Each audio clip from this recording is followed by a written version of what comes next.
जवानी है तो पानी है, यानी कि बिहार में अगर जवानी रहेगी तभी तो कुछ कर पाइएगा, आप जॉब दे पाइएगा। यहाँ के लोग तो बाहर जा रहे हैं। हमने शब्दों में बात नहीं की, हमने दिखाया कि मगही पान बनारसी पान से ज़्यादा बेहतरीन हो सकता है। हमने दिखाया कि आज जो हम बाहर के चॉकलेट खाते हैं और हमारे खुद के चॉकलेट फैक्ट्री जो बंद हो गई, और मुझे याद है कि बचपन में 50 पैसे में हम लोग मॉर्टन चॉकलेट खाया करते थे। आप लोगों ने जो लिस्ट जारी किया है उसमें हमने देखा कि जाति में आपने बिहारी लिखा है और काम में आपने जो भी है आप जो काम करते वो लिखा है। ये जो चेंज आया है ये माइंड में कहाँ से आया कि जाति में बिहारी? हिंदुस्तानी भी तो लिख सकते थे। मैं इस पर बातें करने लगूंगा तो थोड़ा भावुक हो जाऊंगा, क्योंकि बिहारी एक ऐसा शब्द है पूरे देश में जहाँ की हम लोगों ने भी झेला। मैं खुद 10 साल दिल्ली में रहा हूँ, तो बिहारी शब्द एक गाली की तरह प्रेजेंट किया गया है। बंगाल के लोग बंगाली होने पर गर्व करेंगे, गुजरात के लोग गुजराती होने पर गर्व करेंगे, दिल्ली के लोग दिल्ली के हैं तो गर्व होगा, और हम बिहारियों के लिए इतना इसे तुच्छ रूप से देखा जाता है। नमस्कार, एचएस बिहार में आप सभी का स्वागत है। रिया सिन्हा आपके साथ है। आज हमारे साथ प्लूरल्स पार्टी के उप प्रवक्ता मौजूद हैं, कुमार कन्हैया। आज हम उनसे बात करेंगे और प्लूरल्स पार्टी के बारे में जितने भी आपके कन्फ्यूजन्स हैं वो सभी चीज़ें हम आज क्लियर करने वाले हैं। सबसे पहले बहुत बहुत स्वागत है आपका हमारे चैनल पर। मैं एचएस बिहार को भी धन्यवाद देना चाहूँगा कि उसने मुझे मौका दिया। जी, सबसे पहला सवाल हमारा ये है कि आपकी तो पार्टी ही रजिस्टर्ड नहीं है, तो फिर लोग आपकी पार्टी पे भरोसा क्यों करें, कैसे करेंगे? मुझे लगता है कि ये बड़ा दुर्भाग्य है कि हम बात करते हैं रोजगार की, लोग बात करते हैं रजिस्ट्रेशन की। हम बात करते हैं विकास की, लोग बात करते हैं सिंबल की। पटना में क्या समस्याएं हैं ये आप एक दूसरे शहर की समस्याओं से उसे आप कंपेयर नहीं कर सकते हैं। पटना की जो समस्याएं हैं बिल्कुल अलग हैं और दूसरे शहर की जो समस्याएं हैं वो बिल्कुल अलग हैं। तो ये हमने जो एक मठाधीश वाला ऑप्शन बना के रखा है कि ऊपर से तय होगा कि एक सिंबल मिल जाए और उसी सिंबल के आधार पर। हालांकि मैं यह नहीं कहता कि हम सिंबल के लिए नहीं जा रहे हैं।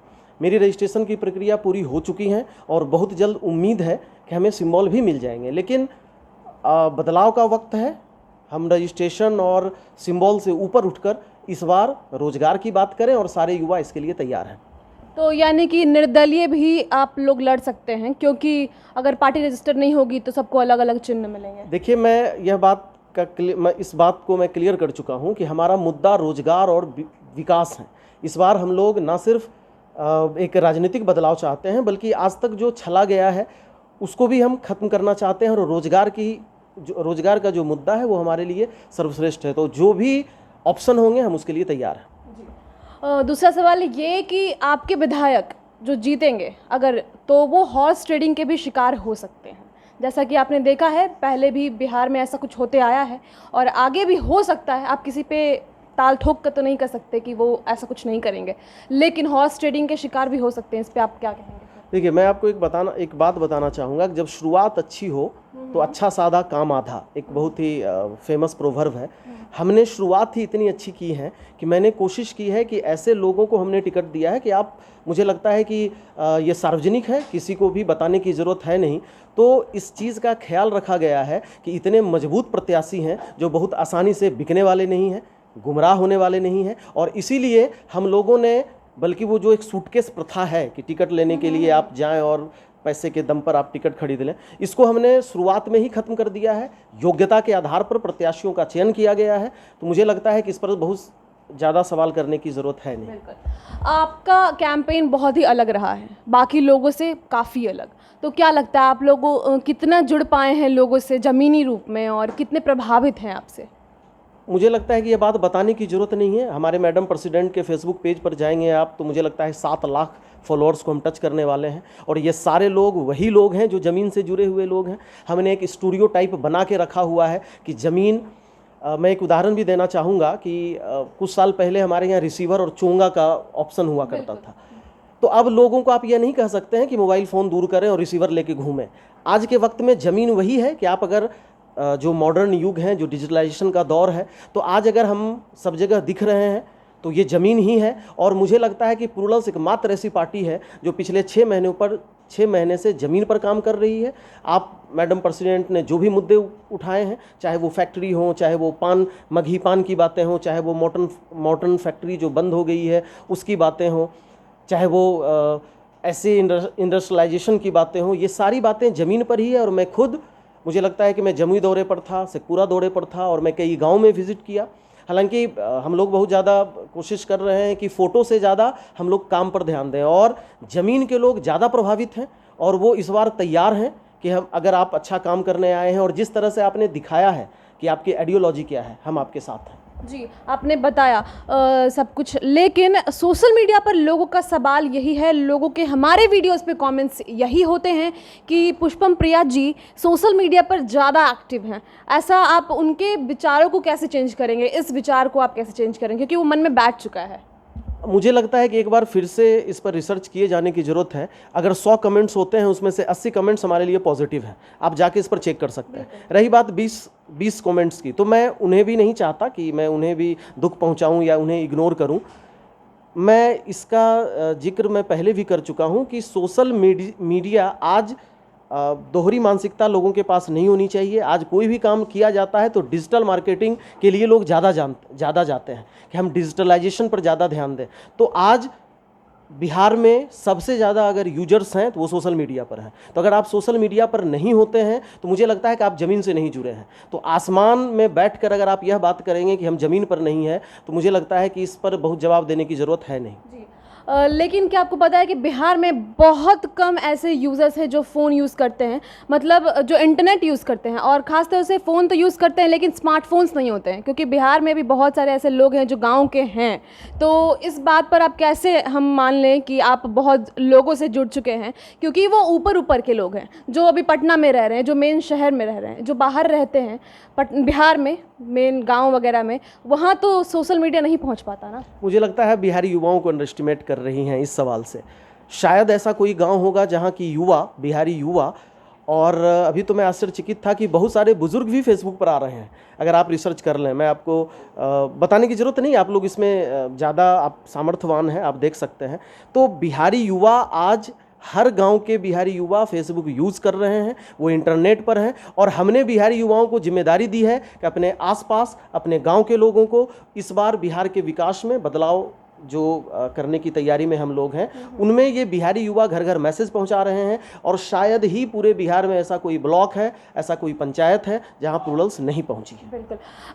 कहा जाता है कि जवानी है तो पानी है, यानी कि बिहार में अगर जवानी रहेगी तभी तो कुछ कर पाइएगा, आप जॉब दे पाइएगा। यहाँ के लोग तो बाहर जा रहे हैं, पलायन हो रहा है। इस चीज़ को आप आगे आने वाले दिनों में कैसे रोकेंगे? पिछले 4-5 महीनों में हमने सिर्फ बातें नहीं की। इंग्लिश का एक कहावत है कि action speaks louder than words. हमने शब्दों में बात नहीं की, हमने दिखाया कि मगही पान बनारसी पान से ज़्यादा बेहतरीन हो सकता है। हमने दिखाया कि आज जो हम बाहर के चॉकलेट खाते हैं और हमारे खुद के चॉकलेट फैक्ट्री जो बंद हो गई, और मुझे याद है कि बचपन में 50 पैसे में हम लोग मॉर्टन चॉकलेट खाया करते थे। हमने ये बातें की कि उन्हें रिवाइव किया। और मुझे लगता है कि 20 साल से मैं भी राजनीति को देख रहा हूँ, समझ रहा हूँ, किसी ने इतने स्पष्ट विज़न की बातें नहीं की। यह बताने के लिए काफ़ी है कि हमारा विज़न कितना क्लियर है, कि हमारे पास ही जो रिसोर्सेज हैं। एक और मैं जिक्र करना चाहूँगा कि राजगीर हमारा मस्तिष्क है, वहाँ का गर्म जल पर हम गर्व महसूस करते हैं, वो एक ऐसा जगह है। और ऐसे गर्म जल कुंड मुंगेर के सीताकुंड जैसे जगहों पर है। और इसकी चर्चा करके हमने बताई कि हम कितने टूरिज्म सेक्टर के लिए तैयार हैं, हम कितने इंडस्ट्री के लिए तैयार हैं। और पलायन तभी रुकेगा जब हम ज़्यादा उन्हें जॉब्स देंगे, और जॉब्स कैसे देंगे, इन सब चीज़ों का चर्चा किया जा चुका है। और ये बताने के लिए काफ़ी है कि हम जॉब्स देने के लिए तैयार हैं। चलिए अब हम चलते हैं शिक्षा व्यवस्था पर। मौजूदा जो शिक्षा व्यवस्था है उसके बारे में आपको पता है, यहाँ हायर एजुकेशन के लिए कोई स्कोप नहीं है। अभी भी बेहतरीन कॉलेजेस नहीं हैं जहाँ कोई बच्चे बैचलर्स डिग्री कर सके, मास्टर्स डिग्री कर सके। तो हायर एजुकेशन के लिए आपकी पार्टी अगर जीतती है तो आगे क्या क्या प्लान है, क्या करेंगे? देखिए, यहाँ फिर मैं एक मैडम प्रेसिडेंट की ही बात को दोहराना चाहूँगा। उसने एक बहुत अच्छी बात कही थी उन्होंने कि पॉलिटिक्स कॉमन सेंस की चीज़ नहीं है। पॉलिटिक्स स्पेशलाइजेशन जिनको है पॉलिटिक्स में उन्हें ही आगे आना चाहिए। स्पेसिफिक लोगों के लिए पॉलिटिक्स हैं। तो जब तक आप एजुकेशन मिनिस्टर ही आपके पास स्पेसिफाइड नहीं होंगे, उन्हें ही पता नहीं होगा कि पॉलिसी कैसे बनती है, पॉलिसी को कैसे बनाया जाए। इसके लिए हमारी पार्टी ने स्पेशल डोमेन बनाया है और ये खुला ऑप्शन है, कोई भी व्यक्ति वेबसाइट्स पर जा सकता है और जिसको लगता है कि शिक्षा में सुधार किया जा सकता है वो अपने CV को अपलोड करे और पार्टी उसके लिए स्वागत करती है उनका। तो हम पॉलिसी मेकिंग और पॉलिसी मेकर्स, हमारे पास एक्सपीरियंस लोग हैं और उसकी टीम हम बना रहे हैं। और मुझे लगता है कि ये जो स्पेशलाइजेशन और स्पेसिफिक की बात मैंने की, वो तय करेगा कि हम शिक्षा व्यवस्था के लिए कितने तैयार हैं। और इसके लिए हमने सबसे जो शानदार शुरुआत की है कि हमारे प्रत्याशी लगभग शिक्षित हैं। मैंने उस पर, हमारी पूरी टीम ने उस पर जोर दिया है कि जब तक आपके प्रत्याशी शिक्षित नहीं होंगे, जब तक आपके पॉलिसी मेकर शिक्षित नहीं होंगे, शिक्षा की बात करना बेईमानी होगी। बिल्कुल। आप लोगों ने जो लिस्ट जारी किया है उसमें हमने देखा कि जाति में आपने बिहारी लिखा है और काम में आपने जो भी है आप जो काम करते वो लिखा है। ये जो चेंज आया है ये माइंड में कहाँ से आया कि जाति में बिहारी? हिंदुस्तानी भी तो लिख सकते थे। मैं इस पर बातें करने लगूंगा तो थोड़ा भावुक हो जाऊंगा, क्योंकि बिहारी एक ऐसा शब्द है पूरे देश में जहाँ की हम लोगों ने भी झेला। मैं खुद 10 साल दिल्ली में रहा हूँ, तो बिहारी शब्द एक गाली की तरह प्रेजेंट किया गया है। उस बिहारी शब्द के गौरव को लौटाने का ये क्षण है, ये समय है। हम सब बिहारी को एक साथ आना है, और इसलिए यह जो बिहारी को एक गाली बनाया गया है, बंगाल के लोग बंगाली होने पर गर्व करेंगे, गुजरात के लोग गुजराती होने पर गर्व करेंगे, दिल्ली के लोग दिल्ली के हैं तो गर्व होगा, और हम बिहारियों के लिए इतना इसे तुच्छ रूप से देखा जाता है। तो मुझे लगता है कि ना सिर्फ ये राजनीतिक बदलाव का है, बल्कि हमारी गरिमा को वापस लौटाने की एक ज़बरदस्त लड़ाई है।